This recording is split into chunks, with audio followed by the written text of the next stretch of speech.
उपदेशाचे प्रकार 3 आहेत. एक आज्ञे लोकांनी केलेला, एक स्वार्थी लोकांनी केलेला आणि एक संतांनी केलेला. आज्ञे लोकांनी म्हणजे कोणी? आपण.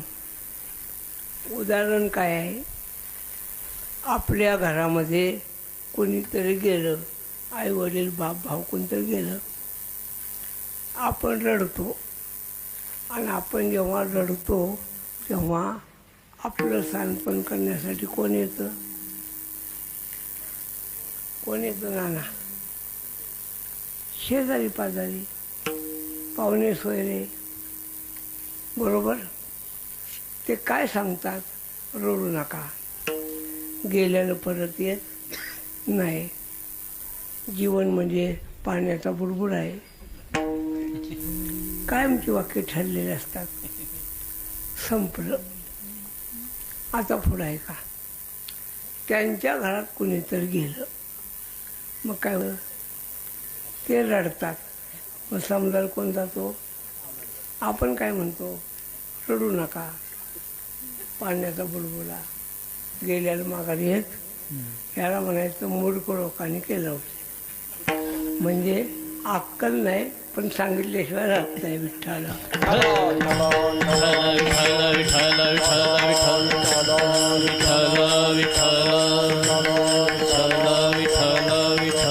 तुम्हाला गंमत सांगतो.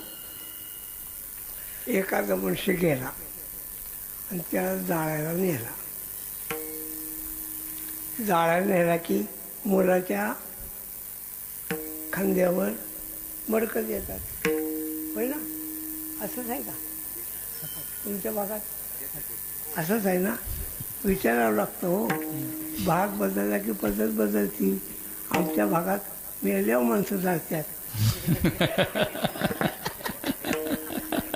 त्याच्या खांद्यावर मडकं देतात आणि त्याला फिरायला सांगतात. कसं फिरायला सांगा बरोबर? आता मला चालता येत नाही, की फिरून दाखवलं असतं. कसं फिरायचं? बरोबर आहे ना? बरोबर आहे ना? उजवीकडून डावीकडं असं सांगतात. मला असं विचारायचं आहे, ही माहिती तुम्हाला कुणी दिली? सगळे सांगतात असं फिरा, पण तसं फिरायचं नसतं. काय आहे? मंदिर आहे. मंदिराची जी प्रदक्षिणा आहे ना, त्याला म्हणतात सव्य. सव्य म्हणजे सरळ. मंदिराची सव्य आहे. आणि प्रेताची प्रदक्षिणा सव्य नाही, अपसव्य आहे. पंढरपूरला दशक्रिया केल्या कोण नाही केलेली? दशक्रिया करताना ब्राह्मण कसा सांगे बघितलं का? नाही. प्रेताची प्रदक्षिणा सव्य नाही, कशी आहे? अपसव्य. त्याचं उत्तर असं आहे की धार्मिक कार्य सव्य आणि अशुभ कार्य अपसव्य. म्हणून पूजेला बसल्यावर जानवं डाव्या खांद्यावरून उजव्या बाजूला, आणि दशक्रिया करताना नाही का ध्यान? ब्राह्मण काय करतात? तुमच्याकडे बांधलेलं फडकं इकडे काय म्हणतात? त्याला म्हणतात अपसव्य. आमची आई गेली तेव्हा आम्ही आईला मंत्राग्नी दिला. ब्राह्मण बोलवला, ब्राह्मणानं सांगितलं मडकं खांद्यावर घ्या. मी घेतलं, फिरायला सांगितलं. महाराज असं फिरा. मी तसं फिरायला लागलो. आमची भावकी म्हणली, महाराज तसं नाही. ब्राह्मण काय बोलला माहिती आहे का? मला कशाला बोलवले? तुम्हाला मी काय जेवायला काय? कप का सांगितलं? सांगायला कोण मागं राहत कळत नाही, पण सांगितल्याशिवाय राहत नाही. मला असं वाटतंय एवढं सांगितल्यावर हितनं पुढं तुमच्यात बदल होण्याची शक्यता नाही.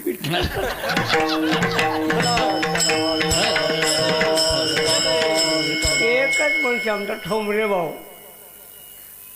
भाऊ म्हणजे रेट्या, त्यानं मात्र शिरापूरमध्ये प्रेताच्या सगळ्या प्रदक्षिणा बदलल्या. विषय काय आपल्याला कळत नाही. आता पुढं आहे का, अजून एक गंमत आहे.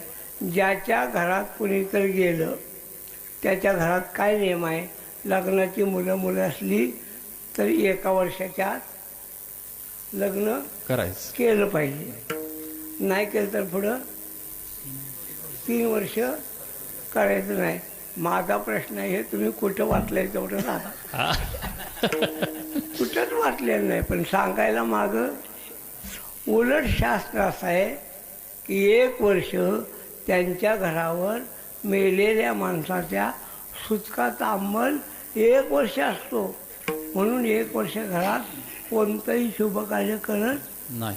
तुम्ही पाडवा करता का, आखीची करता का, बिंदूर करता का, नवी कपडे घालता का, दिवाळी करता का, नाही. लग्न मात्र करता. विषय काय, आज्ञे लोकांनी केलेला उपदेश. पहिला